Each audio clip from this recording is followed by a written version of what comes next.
It's been several weeks now, and social media has been abuzz with everyone trying to figure out what happened to Kenneka Jenkins. Most of us don't know her, but somehow her spirit has connected with ours. Yes, some people are just nosy, but for the most part, I believe that the majority of the people doing research on this case really want to find justice for Kenneka. Kenneka got separated from friends, ended up in an elevator, fully clothed, it appears, and at some point, she's walking through the halls with her breast out. Clearly, at some point, there was a major cover-up. Clearly, it was done by the hotel because they didn't want to lose money, I'm sure. And another actor was brought in to play Kenneka walking through the halls. And one researcher found through looking at negatives of the video that the picture of Kenneka was imposed on top of someone else who was wearing clothes similar to what Kenneka wore. And that charade just exploded into all kinds of things. We've been watching shadows and blurred images and trying to decipher what happened in Irene's glasses, and we've gone through all kinds of things to try to figure out how this beautiful young lady with such a promising future ended up in the freezer, dead. Someplace I read that she was born fly, and that certainly describes the persona that comes across through her photos. Seems she always had a smile, and the little girl could dress, I'm telling you.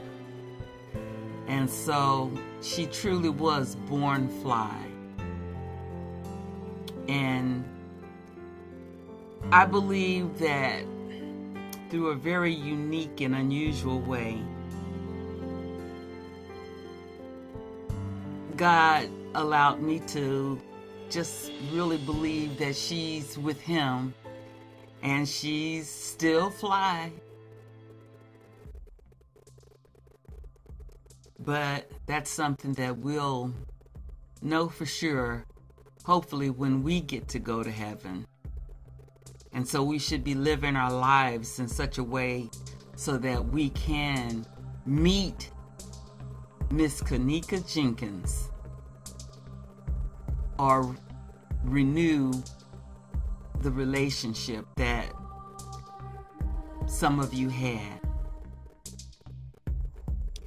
But that's not all I wanted to talk to you about. I wanted to bring to your attention a sinister thing that's really getting ready to happen.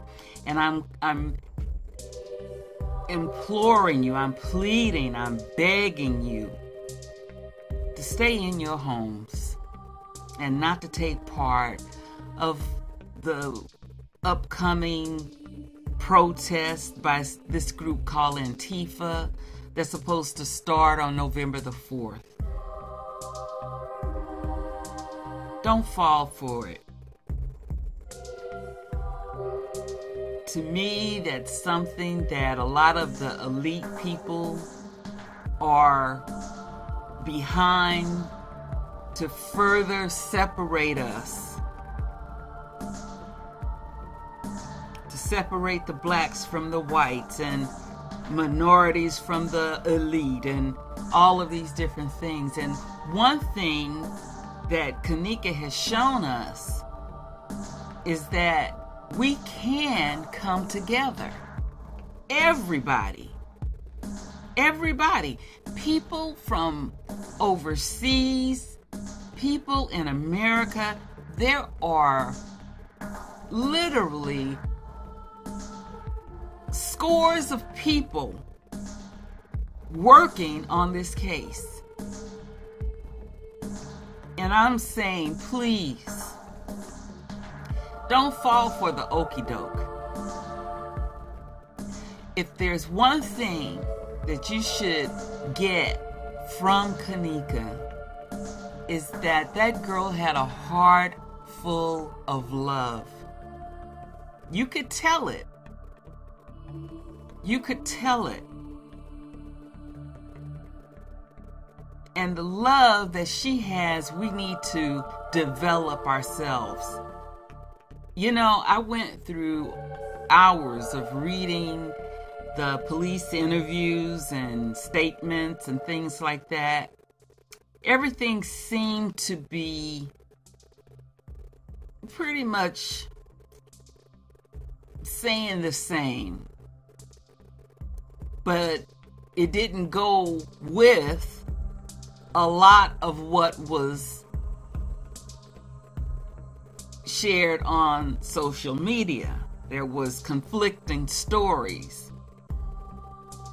In fact, the testimonies that many gave to the police sounded just too pat for me. Everybody was pretty much saying the same thing, and we know that can't be true. First of all, when you look through all of the documents, it seems like a lot of the quote-unquote gang members, men, were singled out, okay?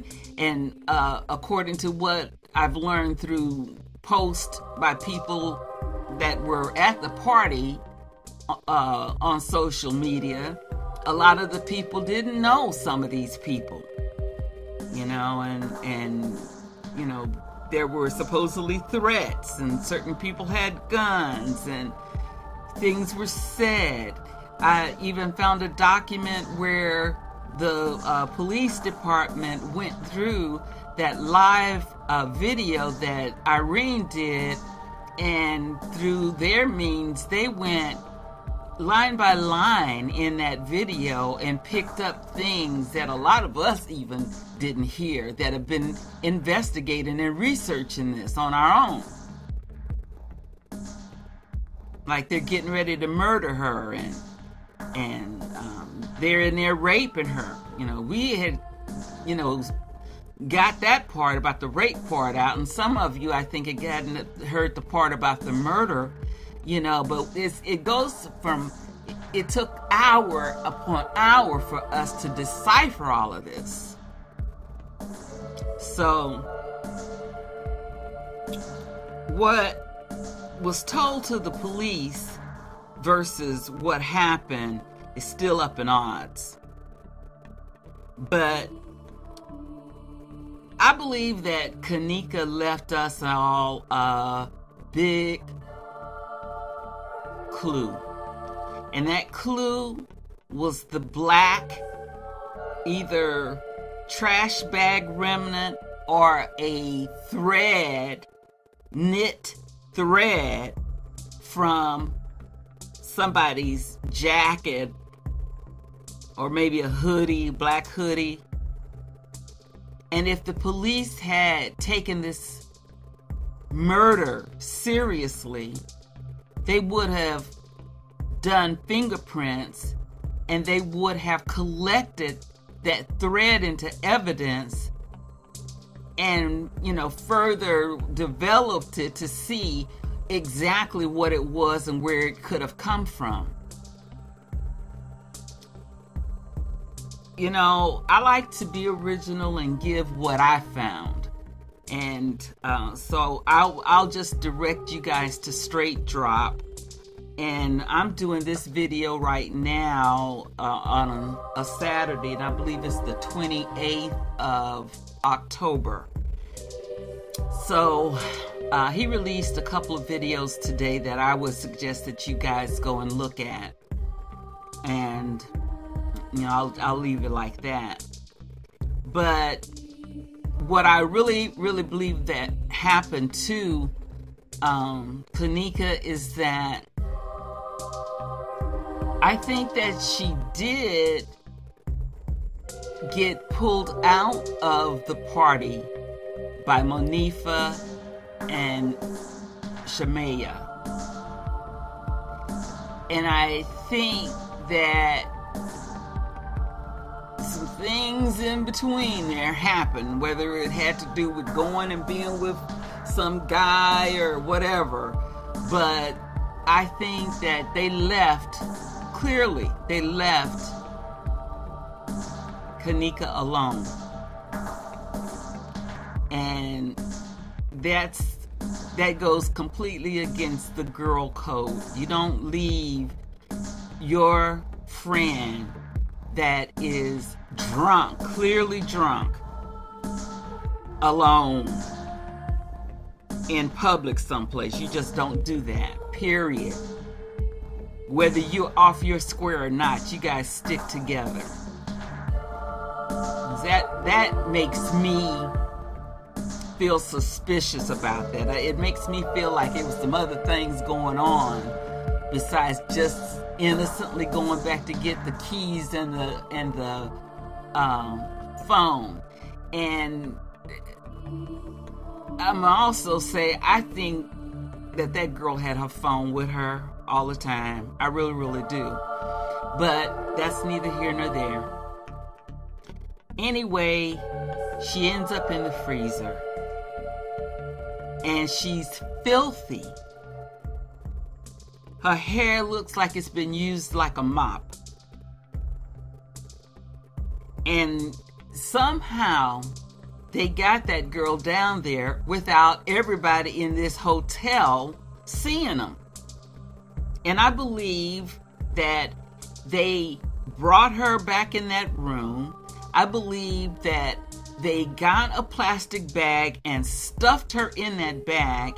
And I think that just her body heat escaping caused condensation in that bag. And that's the reason why her hair was a mess and matted. And then I think they drug her around, probably trying to go through the way less traveled to get her down there to that freezer. And I think that freezer was probably either left open by construction workers, because I found a document saying that they had really been in and out a lot during that time, or somebody who worked there was able to lift the keys. And that statement was made in social media that Monifa had lifted the keys. But, you know, that's just what they said on social media. I'm just reporting what I read. Nevertheless, that freezer was on and the door was closed when they found Kenneka dead. You cannot tell me that that baby walked in that freezer. So try it with somebody else. They dumped her like she was trash. They left her indecent, like she was nothing. And they went on their merry way. And yes, although I can't prove it, I believe somebody was paid to shut up. And I do believe those girls were frightened. I believe the people in there were frightened. And it's one thing that I noticed through reading all of this stuff. It wasn't a whole lot that family members who were there said to the police. I guess about that time, everybody was just starting to shut it up. And I can understand that. I can understand that. So, there it is. But we're moving to an era where we have got to not only find justice for Kenneka, but we've got to open our eyes, wake up, and realize something completely different is going on in America.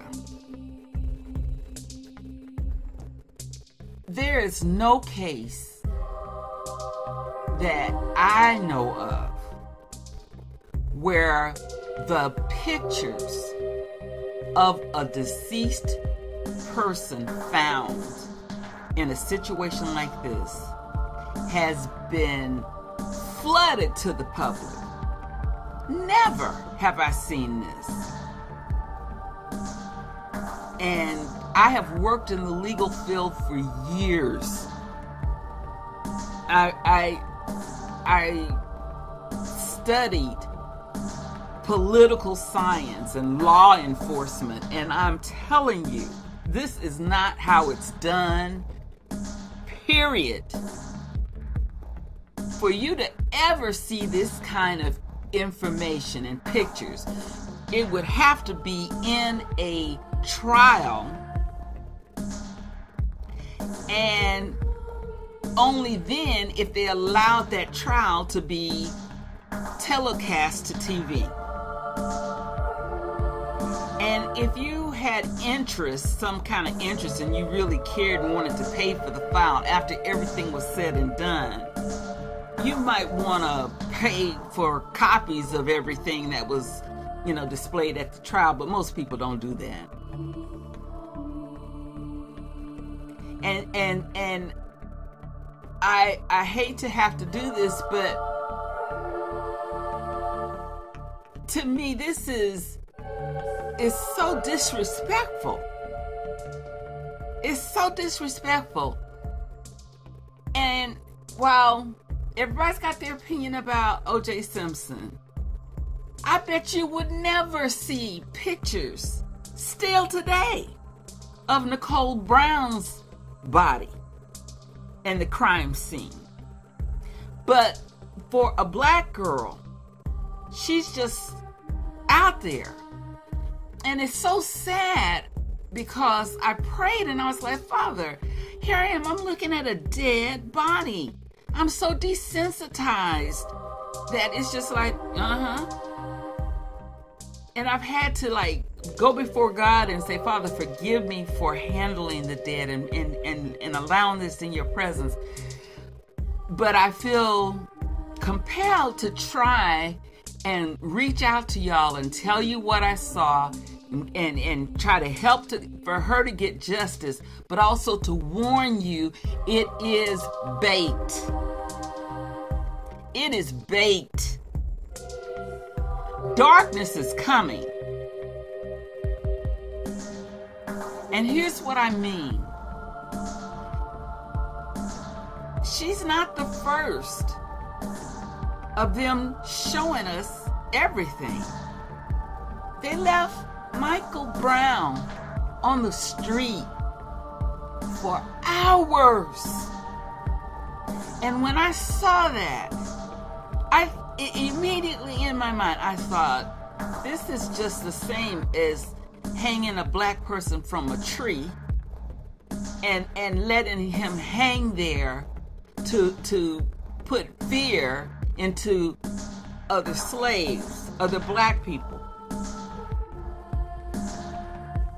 Then we see Eric Garner, and we see the police murder him in front of the world. And then we see Mr. Castillo shot by a police, and I literally saw him expire. I saw when his spirit just left. And it's my point is, what are they telling us? What are they saying to us? And I believe time after time after time, there's been one situation after another situation after another situation. And if you even do what the police tell you to do, just like I believe his name is Mr. LeVar Jones, you still get shot. So it's like 6 in one hand and a half dozen in the other. It really just doesn't even matter what you do.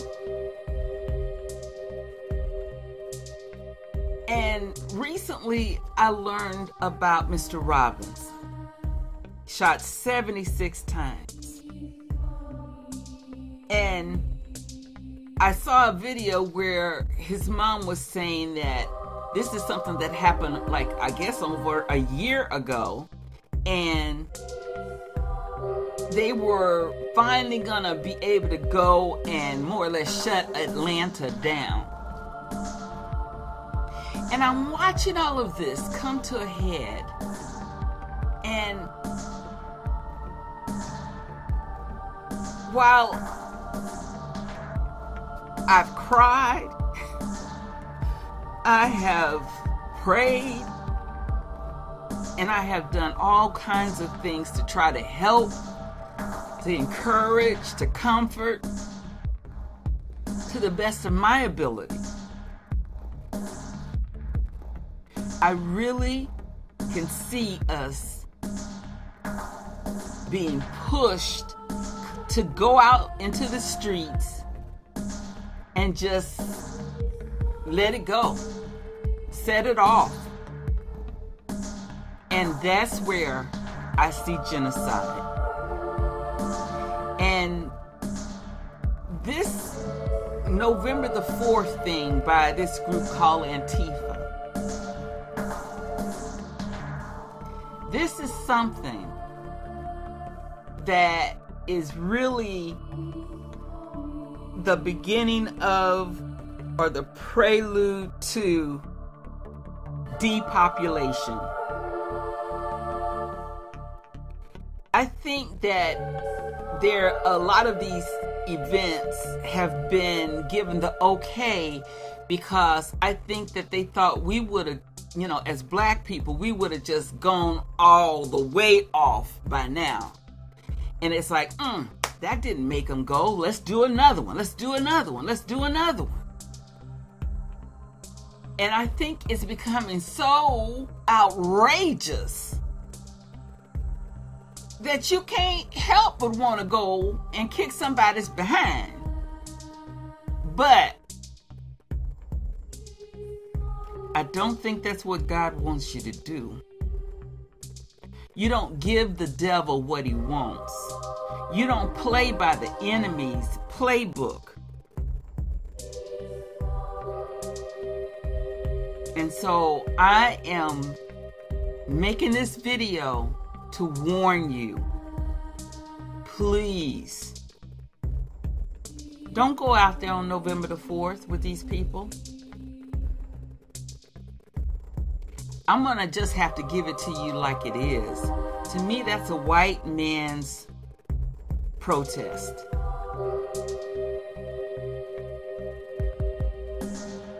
Hey, I'm going to say it like it is.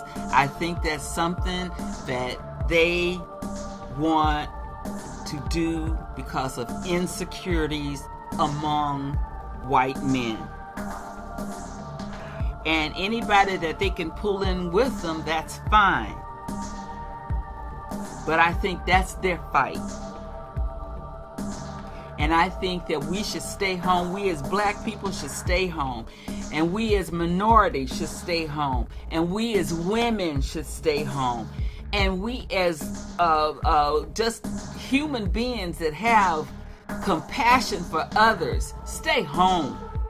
Don't be out there in that mess. I don't care what color you are, because it's not right. Our government is the real enemy here. They are the ones that's coming against us through any means necessary.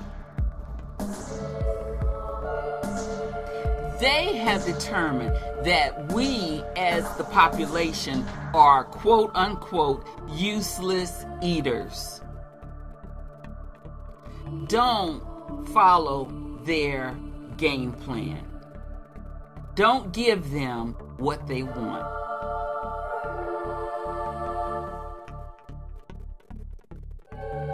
Thank you for listening, and I pray that you will take heed to what I've said.